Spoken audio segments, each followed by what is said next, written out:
Hello everyone. चलिए आज की क्लास स्टार्ट करते हैं। तो देखिए पिछली क्लास में हम लोगों ने एक्सरसाइज 1D के सारे क्वेश्चन सॉल्व कर लिए थे।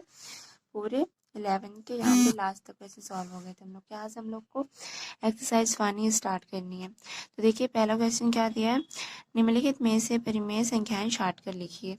ये संख्याएं दी हुई हैं, इनमें से हम लोग को क्या करना है, परिमेय संख्याओं को छांटना है। ठीक है, तो देखिए मैंने आप लोग को जो परिमेय संख्याएं और अपरिमेय संख्याएं क्या होती हैं, इनको कैसे हम लोग पहचानते हैं, जिससे मैंने आप लोग को पहले बताया। डिटेल से मैंने आप लोग को 2 बार बता दिया है। जब चैप्टर पहला स्टार्ट किया था तब भी मैंने बताया था, और जब मैंने एक्सरसाइज 1 से स्टार्ट की थी उससे पहले भी मैंने आप लोग को डिटेल से बता दिया था परिमेय और अपरिमेय संख्याओं के बारे में। उसके बाद एक्सरसाइज स्टार्ट की थी। तो अगर आप लोग को डाउट है, आप लोग जाके वो वाली क्लासेस देख लीजिए। ठीक है, अब ये एक्सरसाइज स्टार्ट करनी है, इसलिए मेरे को यहाँ पे भी थोड़ा बहुत बताना पड़ेगा। ज़्यादा डिटेल में नहीं बताऊंगी, लेकिन थोड़ा बहुत एक्सप्लेन कर देती हूँ। ठीक है, तो देखिए जो हम लोग को अगर परिमेय संख्याओं का पता करना होता है तो हम लोग कैसे करते हैं। तो हम लोग की को जो क्या होती है, कुछ कंडीशंस होती हैं। कोई भी संख्या उन कंडीशन को अगर क्या करती है, फॉलो करती है, तो वो परिमेय होती है, और नहीं करती है तो वो अपरिमेय हो जाती है। तो देखिए अगर कोई भी संख्या परिमेय होगी तो उसको हम लोग क्या करेंगे, पी बाई क्यू के रूप में लिख सकते हैं। और जहाँ पे जो क्यू होता है वो क्या होना चाहिए, वो कभी भी 0 के बराबर नहीं होना चाहिए। और जो हम लोग के पी और क्यू होंगे वो दोनों क्या होने चाहिए, पूर्णांक। पूर्णांक और ये पूर्णांक क्या होते हैं, इनके बारे में तो आप लोग को पता होगा ही। तो अगर नहीं भी पता है तो आप लोग पुरानी वाली क्लासेस देख लीजिएगा, उसमें मैंने बताया हुआ है।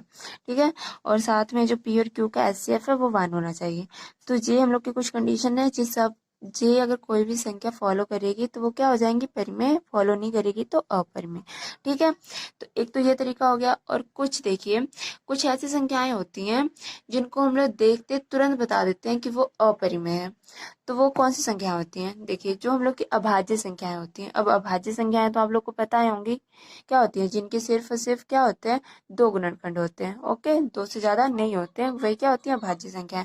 तो जब कोई भी हम लोग की अभाज्य संख्या होती है, वो अगर अनरूट में हो, अभाज्य संख्याएं कौन सी हैं, मान लीजिए 2, 3, 5, 7 और भी बहुत सारी होती है। ये सारी क्या है, हम लोग की अभाज्य संख्याएं हैं। अब यही संख्याएं अगर हम लोग इनको अनरूट में लिख देते हैं, क्या करते हैं, अनरूट में लिख देते हैं, तो ये सारी क्या होती है, अपरिमेय संख्या। इसको हम लोग ऐसे लिख सकते हैं, अभाज्य संख्या। इसे क्या है, मतलब कोई भी अभाज्य संख्या अनरूट में है तो वो क्या हो जाएगी, अपरिमेय संख्या हो जाएगी। ठीक है, तो उसको देखते आप लोग तुरंत बता दोगे कि वो परिमेय नहीं है, मतलब अपरिमेय। हाँ, तो देखिए जे मतलब अभाज्य संख्याएं होती हैं जो अनरूट में है, वो तो अपरिमेय होती हैं। और देखिए मैंने आप लोग को जो पिछले एक्सरसाइज 1D स्टार्ट सॉल्व किए, उसमें शांत शांत के बारे में बताया था। और उसमें भी मतलब मैंने ये बताया था, शांत, अशांत आवृत्ति और अशांत अनावृत्ति। जो शांत होते हैं और जो अशांत आवृत्ति होते हैं वो क्या होती हैं, वो परिमेय होती हैं। जो अशांत अनावृत्ति होती हैं वो अपरिमेय संख्या होती हैं। तो ये सब कुछ मैंने पहले ही आप लोग को बहुत अच्छे से बता रखा है। अगर आप लोग को नहीं पता तो आप लोग पीछे की क्लासेस जाके देख सकते हैं। ठीक है, यहाँ पे उतना डिटेल से नहीं बता रहे हैं, वरना बहुत ज्यादा समय चला जाएगा। तो चलिए अब हम लोग क्वेश्चन सॉल्व करते हैं। ये सब तो मैंने बस आप लोग को समझाने के लिए लिखा है, इसको साइड में करते हैं। अब देखिए ये हम लोग का क्वेश्चन था, देखिए ये हम लोग का क्वेश्चन है। तो इसमें से हम लोग को क्या छांटना है, परिमेय संख्याएं। तो हम लोग क्या करते हैं, परिमेय संख्याओं को छांटते हैं। यहाँ पे सॉल्यूशन, परिमेय संख्याएं हम लोग को छांटनी है। तो देखिए अब मैंने आप लोग को बताया ये 3 क्या है, ये अभाज्य संख्या और अनरूट में। तो ये तो हम लोग की क्या हो गई, अपरिमेय संख्या हो गई। तो इसको छोड़ दीजिए, हम लोग को सिर्फ परिमेय लिखनी है। अब देखिए पाई बाई 3 दिया है। अब ये चीज आप लोग हमेशा ध्यान रखिएगा, जो पाई होता है वो क्या होता है, एक अपरिमेय संख्या होती है। तो अब जब ये अपरिमेय संख्या है तो इस अपरिमेय संख्या में हम लोग किसी का भी भाग देंगे, गुणा करेंगे या कुछ जोड़ेंगे घटाएंगे, वो रहेगी हमेशा क्या, अपरिमेय संख्या ही रहेगी। तो इसलिए ये भी क्या हो गई, अपरिमेय संख्या हो गई। देखिए यहाँ पे क्या दिया है, 22/7।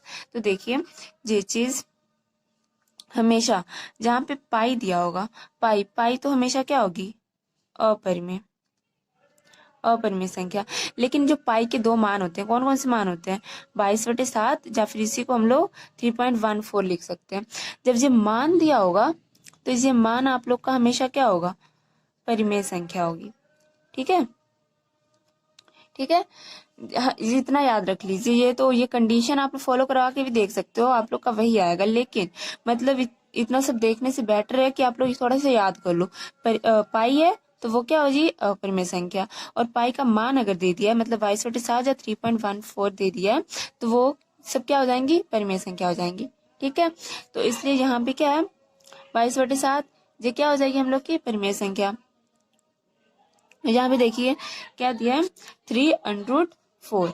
अब हम लोग को ये तो पता है, जो क्या है 3 है वो तो हम लोग की क्या होती है, और परिमेय संख्या होती है। और मल्टीप्लाई में क्या दिया हुआ है, √4। अब ये अनरूट में है, लेकिन इस √4 को हम लोग क्या लिख सकते हैं, 3 इंटू मल्टीप्लाई लिख सकते हैं, इसको 2 लिख सकते हैं। 4 का वर्गमूल 2 होता है। अब सॉल्व किया तो कितना आ गया, 6। और 6 हम लोग को पता है क्या है, परिमेय संख्या है। तो मतलब ये भी क्या हो गई, परिमेय। इसी तरह से अब ये वाली संख्या 4 1/4 √, में है, तो इसको हम लोग सॉल्व कैसे करते हैं, 4 का मल्टीप्लाई 4 में करेंगे, कितना आएगा 16, और 16 में 1 जोड़ देंगे तो कितना आ जाएगा 17/4। अब देखिए 17 क्या है, एक प्राइम नंबर, मतलब अभाज्य संख्या है 17, और √, में है। तो √, में है तो ये क्या हो जाएगी, अभाज्य संख्या होगी। अब दो, ये 4 का वर्गमूल तो 2 होता है, ये बाहर आ जाएगा, लेकिन ये तो रहेगा ही ना। तो मैंने पहले बोला था, जब ये अभाज्य संख्या √, में उसमें किसी का भी मल्टीप्लाई करेंगे, तो मतलब ये परिमेय है तो मल्टीप्लाई करेंगे उसमें किसी का भी, परिमेय या अपरिमेय का, तो वो रहेगी क्या, अपरिमेय संख्या ही रहेगी। ठीक है, तो ये भी हम लोग का क्या, ये क्या हो गया, अपरिमेय संख्या हो गया। तो वैसे अब बचा ये लास्ट क्वेश्चन। अब देखिए इसको सीधे आप लोग को कैसे सॉल्व करना है, जब भी कोई संख्या देखिए जिसपे क्या दिया हो, बार, दशमलव के बाद उस पे ऐसे बार करके दिया हो, जब भी बार दिया होगा ना, तो वो आप लोग क्या समझोगे कि क्या है, अशांत आवृत्ति है। और अशांत आवृत्ति हम लोग का क्या होता है, हमेशा परिमेय संख्या होती है। ठीक है, तो हम लोगों ने देख लिया। अब यहाँ पे हम लोग लिख देते हैं कौन कौन सी परिमेय आई है हम लोग की। यहाँ पे लिखिए परिमेय संख्या। तो परिमेय संख्या कौन कौन सी आई है हम लोग का, √3 तो अपरिमेय था, ये भी अपरिमेय था। यहाँ पे देखिए 22/7 हम लोग का क्या था, परिमेय, 22/7 परिमेय हो गया। और हम लोग का 3 √4 ये था, और 2.33 ये तीनों संख्याएं हम लोग की क्या हो गई, परिमेय।